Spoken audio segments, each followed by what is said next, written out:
June 2nd, 1942. 5:43 hours. Southern outskirts of Sevastopol, Crimea. 25-year-old Senior Sergeant Lyudmila Pavlichenko lay pressed into a shallow scrape of earth on a bare slope overlooking a ravine. The air temperature hovered just above 15 degrees Celsius. The wind from the Black Sea pushed dust in low, steady gusts from left to right. Her Mosin, Nagant M1891/30 sniper rifle rested on a folded greatcoat, muzzle slightly depressed, scope already centered on a stand of shattered trees 430 meters away. Somewhere in that timberline, a German sniper waited for her to make a mistake. At 5:44, a single round cracked past her position, low and fast, cutting a groove in the soil less than 20 centimeters from her left hand. Dirt sprayed across her cheek. She did not flinch. She exhaled, slow and measured, and pressed her face tighter to the wooden stock. She had been here before, in Odessa, in the ravines and factory roofs, in the ruined orchards outside villages whose names no one would remember. By this morning, her tally of confirmed kills stood at over 300. Infantry, officers, machine gun crews, and, increasingly, other snipers. The Germans now knew her by reputation. Dame Todd, some called her. Lady Death. At 5:47, she adjusted the elevation drum on the PU scope, 3.5 times magnification, simple crosshair reticle, clicking it 2 notches to compensate for the slope and crosswind. The Mosin Nagant weighed roughly 4 kilograms loaded, with a 730mm barrel and a 5-round internal magazine. It fired the 7.62 times 54 mmR cartridge, a heavy, rimmed round with enough energy to punch cleanly through a steel helmet at 400 meters. The weapon was rugged, simple, and unforgiving. So was she. Another shot came at 5:49. This one hit higher, slamming into a rock outcrop behind her position. The angle told her more than the sound. The shooter was slightly elevated, likely prone behind a splintered tree trunk near the second line of bushes. Range: approximately 430 to 450 meters. She shifted her left elbow, barely an inch. Any more movement risked a muzzle glint or a shadow change. She settled the crosshairs on a dark patch where bark had been blown away. Then she stopped. She waited. Silence stretched out over the ravine. To understand how Lyudmila Pavlichenko came to this bare slope above Sevastopol, staring down another hunter through a glass circle, we have to go back 11 months, to a different line and a different decision. June 22nd, 1941. 4 o'clock hours. Western USSR. Operation Barbarossa began with over 3 million German and Axis troops crossing a 1,800-mile front. Within hours, Luftwaffe bombers hit Soviet airfields, rail junctions, and cities. The Soviet Union was dragged into a total war where every village, every bridge, and every hillside turned into contested ground. In late June, in the city of Kiev, 24-year-old Lyudmila Pavlichenko heard the news while working at an arms factory. She was a history student at Kiev State University, already familiar with rifles from a local shooting club. On July 2, 1941, at approximately 10:15 hours, she walked into a Soviet recruitment office. The air inside was thick with cigarette smoke and paper dust. Men lined the walls, some still in work clothes, some in half-unbuttoned uniforms. When her turn came, the recruiting officer glanced up, saw a young woman in a modest dress, and pushed a form towards her. "You can join the medical service," he said. "We need nurses." Lyudmila looked him in the eye. "I want to join the infantry," she answered. "As a sniper." He laughed once, short and dismissive, then pointed at the door. "Next." She did not leave.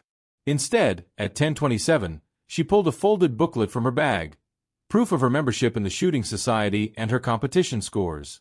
She had already earned badges for marksmanship, hitting targets at 300 meters with a standard rifle. The officer frowned, then sent her to the range behind the building. At 11:05, they handed her a rifle and set up 3 targets, one at 100 meters, one at 200, and one at 300. She fired prone, 5 rounds at each. 10 of the 15 shots went through the 10 ring. The others stayed well within the black. By 11:23, The officer stopped doubting. He stamped her papers. Rifle Division. Sniper. Lyudmila Pavlichenko left the recruiting office not as a nurse, but as a combat soldier in the Red Army. August 8, 1941. 6:10 hours. Outskirts of Odessa, on the Black Sea. The 25th Rifle Division dug itself into defensive positions east of the city, forming part of the line holding back Romanian and German forces pushing from the west. Soviet engineers had carved trenches and gun pits into the dry soil, cutting fire lanes between low ridges and scrub. Now assigned to the 54th Rifle Regiment, Private Pavlichenko received her first operational rifle, a Mosin Nagant M1891/30 with a simple scope and a worn wooden stock. The rifle's bolt was stiff. The barrel showed signs of hard use. It had probably already been through one war. At 6:25, her platoon commander pointed to a shallow depression overlooking a road 300 meters away. "Your sector," he said. "Watch that road." Her orders were straightforward. Deny the enemy free movement along the approach. Engage officers, artillery observers, and anyone directing fire. Conserve ammunition. At 8:17 she saw her first target. A Romanian soldier, helmet off, jogged along the ditch beside the road, carrying a message pouch. Range: around 280 meters. He moved at a steady pace, unaware. She settled the crosshairs on his chest, exhaled, and pressed the trigger. The recoil came straight into her shoulder. The sound was familiar, almost comforting. The blunt crack of the 7.62 x 54 mmR. Through the scope, she saw the soldier stagger and collapse face forward into the ditch. That was her first confirmed kill. By that evening, at 1840, she had 4 more.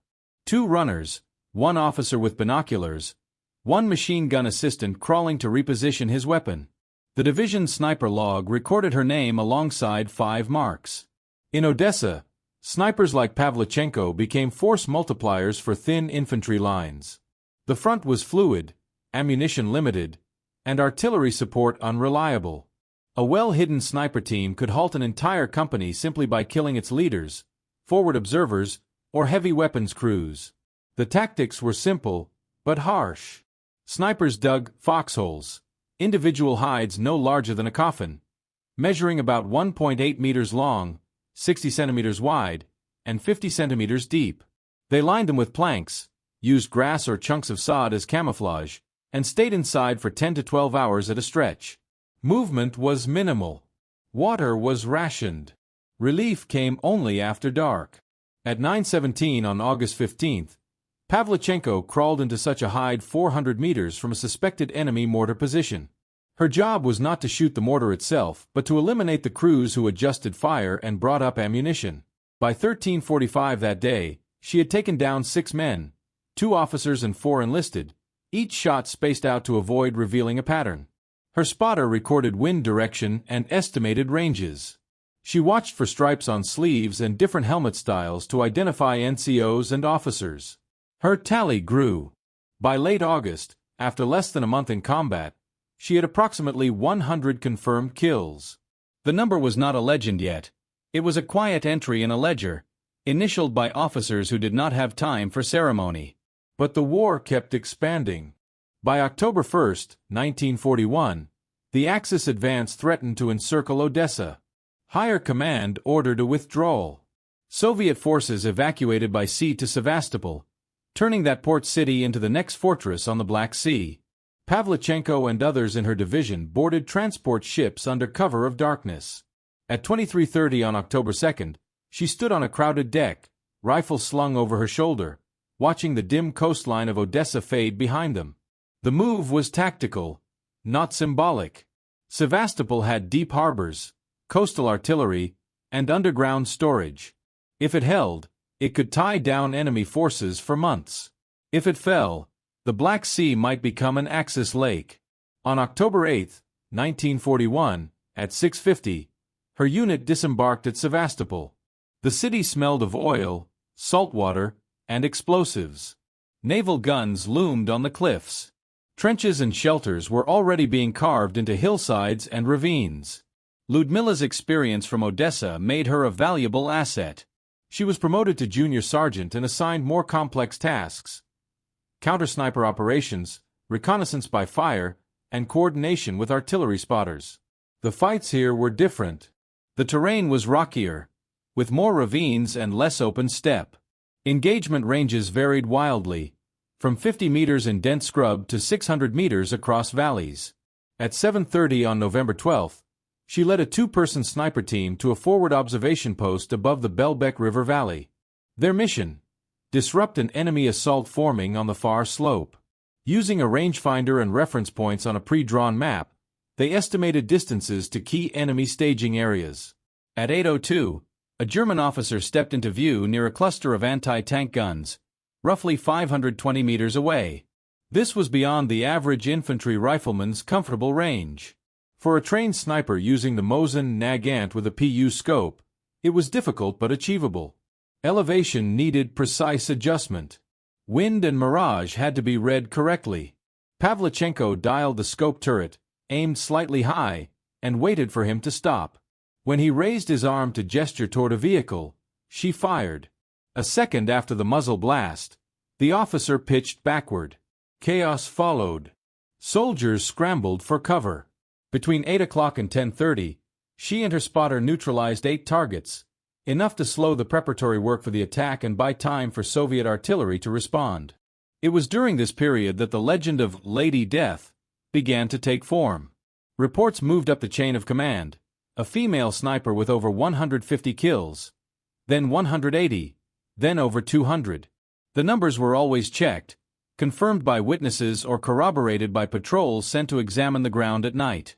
By January 1, 1942, official records credited Senior Sergeant Pavlichenko with 257 confirmed enemy soldiers and officers killed. Among them were dozens of enemy snipers, defeated in tense duels that lasted hours. Anti-sniper work was among the most dangerous tasks at the front. The enemy snipers she faced were often well-trained, equipped with Mauser Karabiner 98K rifles fitted with 4x scopes, firing the 7.92 by 57 mm Mauser cartridge. These rifles, like her own, were accurate and deadly out to 600 meters and beyond. The duels followed a pattern. At 6:10 on a winter morning, an enemy round might take down a man in her trench line with a single shot to the head. The angle of entry, the direction of the crack, and the location of the impact on surrounding sandbags gave her a rough bearing. She would then move, sometimes 50 meters, sometimes 200, crawl into a new hide, and begin watching. Hours could pass. She looked for the smallest clues: a flicker of light on glass, a patch of unusually straight shadow, a tiny disturbance in a snowdrift. At 11:38 on one such day in February 1942, she finally caught it: a brief, sharp glint in a thicket of brush 350 meters away. That was enough. She shifted her aim a few centimeters, anticipating where the enemy's head must be relative to the scope muzzle. She fired once.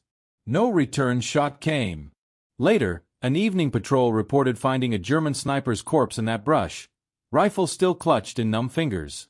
The bullet had struck just above his right eye.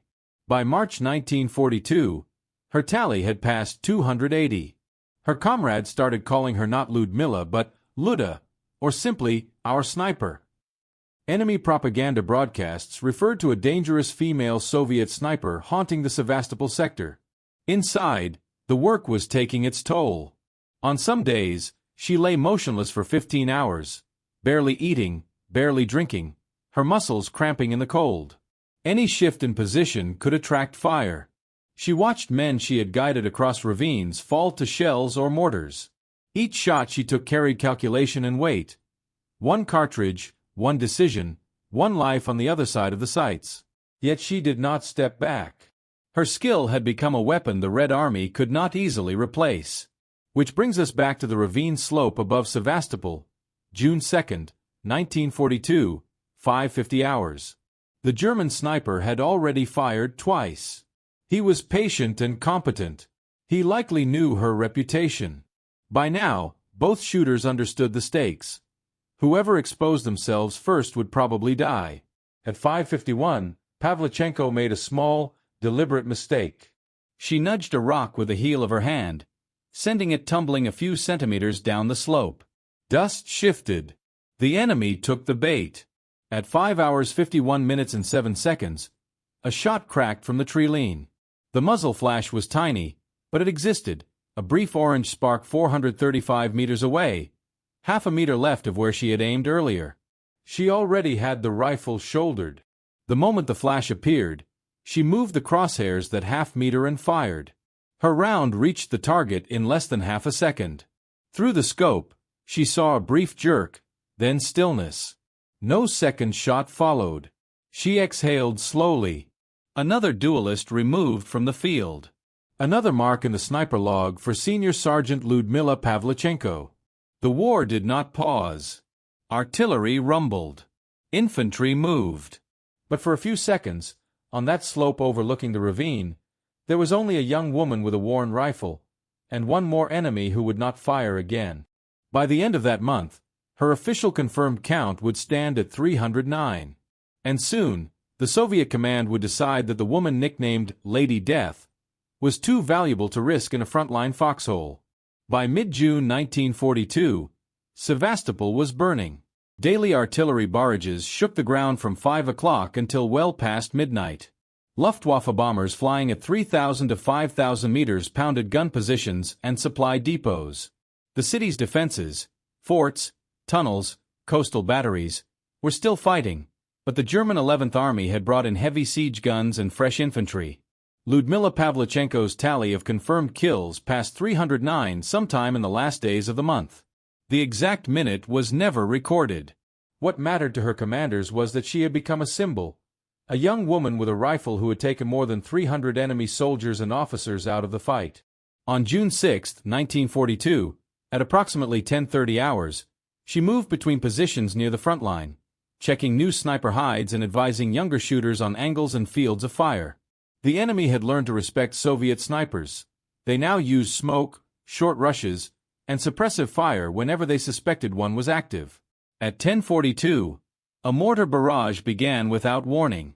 The first rounds landed 60 meters to her left. A second volley walked closer, bracketing the trench. Shrapnel does not care about reputation or rank.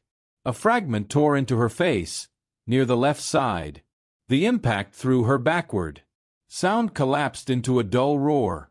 Dust and splinters filled the trench. Medics reached her within minutes. At 10:58, they carried her toward a field dressing station. The bleeding was heavy but not immediately fatal. The wound threatened her eye, and with it, the precision vision that made her a sniper. By 1300 hours, she lay on a stretcher in a dugout hospital, lit by bare bulbs running off a generator that coughed and stuttered. Surgeons worked fast. Infection and shock were as dangerous as enemy bullets. The wound ultimately spared her eye but left a permanent scar. It also gave higher command a clear, brutal message. The Soviets could not afford to lose Lady Death to random shrapnel on a hillside. Her experience and her growing legend were too strategically valuable. Within weeks, orders arrived. She would be evacuated from Sevastopol. July 6, 1942. 2:20 hours. Sevastopol harbor.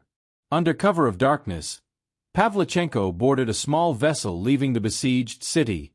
Around her, wounded soldiers and key personnel packed onto the decks. The ship slipped out past ruined piers and silent cranes, keeping lights off to avoid drawing fire from German artillery or aircraft. Behind them, Sevastopol's defenses were collapsing. Within days, Axis forces would claim the city. The Red Army would be pushed back again, deeper into the Caucasus and toward the Volga. For Lyudmila, this departure marked the end of her frontline combat career. By this point, official Soviet documents credited her with 309 confirmed kills in roughly 10 to 12 months of active service. The real number might have been higher, but Soviet procedure required confirmation by spotters or physical inspection of the battlefield. She was 25 years old. In Moscow, the Soviet leadership saw multiple uses for a sniper with that record. First, she could train replacements. Second, she could serve as living proof of Soviet resilience for Allied audiences abroad. By late summer 1942, as the German advance threatened Stalingrad, The Soviet Union needed foreign support, Lend-Lease supplies, political backing, and public sympathy. A young woman who had fought at Odessa and Sevastopol, who bore scars and carried a sniper's rifle, was a powerful messenger. So they put her into a new kind of uniformed duty, diplomacy and propaganda. Late August 1942. Approximately 9:30 hours. Washington, D.C. Lyudmila Pavlichenko stepped off a Soviet aircraft onto American soil as part of an official delegation. The humidity felt different, a heavy, coastal warmth unlike the dry Crimean wind. She still wore her Red Army dress uniform, medals on her chest, including the Gold Star of Hero of the Soviet Union. Her rank had been raised. She now held the rank of lieutenant. In the weeks that followed, she traveled through the United States and Canada, speaking at rallies, visiting factories, and meeting political leaders. She visited the White House and met First Lady Eleanor Roosevelt, who took a personal interest in the young sniper's story. At one rally in the Midwest, under bright lights and facing thousands, she stepped up to a microphone. It was far from the ravines of Sevastopol and the trenches of Odessa. But the mission still involved aim and impact. Only now the target was public opinion. She was not fluent in English, so translators worked beside her. But one line was clear, delivered in her own voice, short and sharp enough to cut through the crowd. "They say I kill fascists," she said. "I have killed 309 of them." The number hung in the air like a single, fired shot. She did not describe windage or bullet drop. She did not talk about the weight of the Mosin, Nagant, or the 7.62 x 54 mmR cartridge. Instead, she made the broader point. The Soviet Union was bleeding, and it needed the United States and its allies fully in the fight. Factories responded. Lend-Lease shipments increased. Trucks, aircraft, food, and, critically, ammunition and raw materials. Her tour was a small part of a much larger diplomatic campaign, but it had a human face and a precise number that newspapers could print. In interviews, journalists often focused on her gender. They asked about her hair, her uniform, whether she wore makeup. She was reported to have answered bluntly, steering the discussion back to war. The real topic, in her view, was not fashion but fascism, not romance but artillery calibers and casualties. Her presence challenged assumptions. A sniper with 309 confirmed kills did not match the Western stereotype of a frontline female soldier. Yet there she was, compact, composed, carrying herself like a professional infantry officer. After the tour, she returned to the Soviet Union. The front had moved again. The Battle of Stalingrad was underway, and the war had shifted into a new, grinding phase. But Lyudmila Pavlichenko did not go back to the trenches. Her battlefield wound, and her value as a symbol, combined with the psychological toll of intense sniper work, made that unlikely. Instead, she was assigned to training and doctrine. 1943 to 1944. Various locations. Soviet Union. As a decorated hero of the Soviet Union and an experienced sniper, Lieutenant Pavlichenko helped train new sniper units. The Red Army had learned hard lessons in 1941 and 1942. Untrained, massed infantry attacks against entrenched enemies with automatic weapons were costly and often ineffective. Precision shooters could help restore balance. In training camps, she helped shape a curriculum built not just on marksmanship, but on field craft, patience, and mental discipline. Recruits learned weapon handling. The Mosin Nagant M1891/30, with its long barrel and simple bolt mechanism, demanded smooth operation to avoid jerking the rifle off target. Each trainee cycled the bolt hundreds of times until the motion was automatic. Range estimation. Without modern laser rangefinders, snipers used maps, known reference distances, and visual cues. A man's height at a given magnification, the size of a building's windows, the width of a road, each became a measuring tool. Camouflage. They practiced building hides with whatever the terrain offered. Branches, snow, rubble, or city debris. Movement was minimized. Even the blink of an eye could catch incoming fire if done at the wrong moment. Target selection. Ammunition was never unlimited. Snipers were taught to prioritize officers, radio operators, forward observers, and machine gun crews.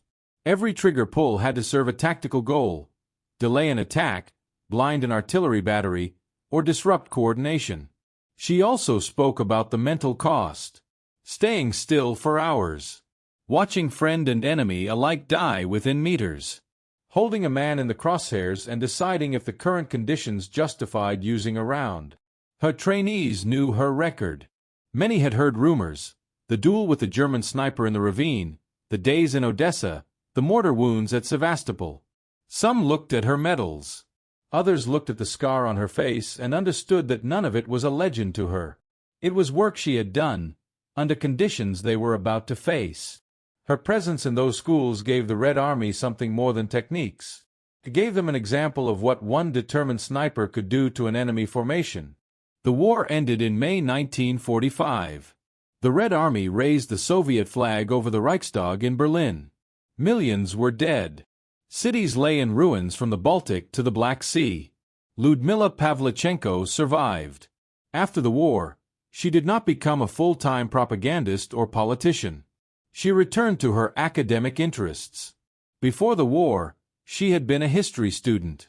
After the war, she resumed that path, working as a historian and public figure. She served in the Soviet Navy headquarters as a senior officer, attaining the rank of major. Her work there was more administrative than tactical, focusing on veterans' affairs and historical documentation. The weapons around her were now pens, typewriters, and filing systems rather than rifles and scopes. Yet the memory of her wartime service never left. Post-war years. She attended veterans' gatherings, spoke at events, and gave interviews. When she met Eleanor Roosevelt again in later years, it was as two women who had both witnessed the war from very different vantage points, one on the front lines with a rifle, the other in the political and humanitarian struggle. In public, Lyudmila often emphasized duty rather than personal glory. She did not dwell on individual kills as trophies. Instead, she framed them as tasks carried out in a war of survival, where failure meant occupation and annihilation. For many younger Soviet citizens, she became a distant but powerful figure, part of the generation that had stopped the German advance at enormous cost. Her story appeared in articles, books, and later, documentaries. Photos showed a compact woman in uniform, dark hair neatly pinned, eyes steady. Behind those eyes were long hours in shallow pits, the recoil of the Mosin Nagant in her shoulder, and the split-second decisions of sniper warfare. Technically, her legacy affected doctrine as well. The effectiveness of Soviet snipers during World War II, including Pavlichenko and others with high confirmed tallies, convinced military planners that precision shooters were not just occasional specialists but essential components of infantry units. In the decades that followed, sniper training became a standard part of military education in many armies. Rifles improved, optics became clearer, mounts more stable, triggers more refined. But the core principles remained the same as those she had used outside Odessa and Sevastopol: patience, concealment, target selection, and the ability to remain still under pressure. Modern sniper schools, whether in Russia, the United States, or elsewhere, still teach elements that would have been familiar to her: measuring distance without electronics, reading mirage and wind off grass or smoke, using terrain to break up a shooter's outline, firing a single, well-aimed shot and then relocating before the enemy can respond. In that sense, the young woman who refused to be a nurse and instead insisted on joining the infantry left a lasting mark on how modern militaries think about battlefield precision. Lyudmila Pavlichenko died on October 10, 1974, in her late 50s. She did not live to see the end of the Cold War or the full re-examination of World War II histories that came later. But by then, her record and her story were already built into the narrative of the Eastern Front. Museums display Mosin Nagant sniper rifles much like the one she used. Long barrel, turned-down bolt handle, 5-round internal magazine, PU scope mounted slightly offset to allow loading with stripper clips. Visitors see them behind glass and read placards that mention names like hers. Books and films list her as one of the deadliest snipers in history, and the deadliest woman with a rifle ever recorded in industrial warfare. Yet numbers alone never tell the full story. 309 confirmed kills. An uncounted number of days spent motionless in dust or snow. hours tracking a single glint of glass to identify an enemy sniper. The scar from a mortar fragment. The decision, taken on a summer morning in 1941, to ignore recruiters who told her to tend the wounded and instead go forward to create more. Her legacy sits at the intersection of tactics and memory. On one level, she is a case study in effective sniper employment. How a single shooter with a robust bolt-action rifle and a simple scope can alter the tempo of enemy operations across hundreds of meters, day after day, month after month. On another level, she is a symbol. A reminder that total war demands everything from a society, including the willingness of its women to step into roles once reserved for men, to pick up long rifles and wait in the dust, counting heartbeats between shots. The young history student from Kiev did not become a nurse. Instead, she lay in shallow pits outside Odessa and Sevastopol, holding the war in a narrow circle of glass, one enemy at a time. They called her Lady Death. History remembers her as Lyudmila Pavlichenko, sniper, soldier, instructor, survivor, whose 309 confirmed kills in 12 months turned a rifle, a scope, and one person's resolve into a weapon that shaped both the battlefield and the stories told about it for generations to come.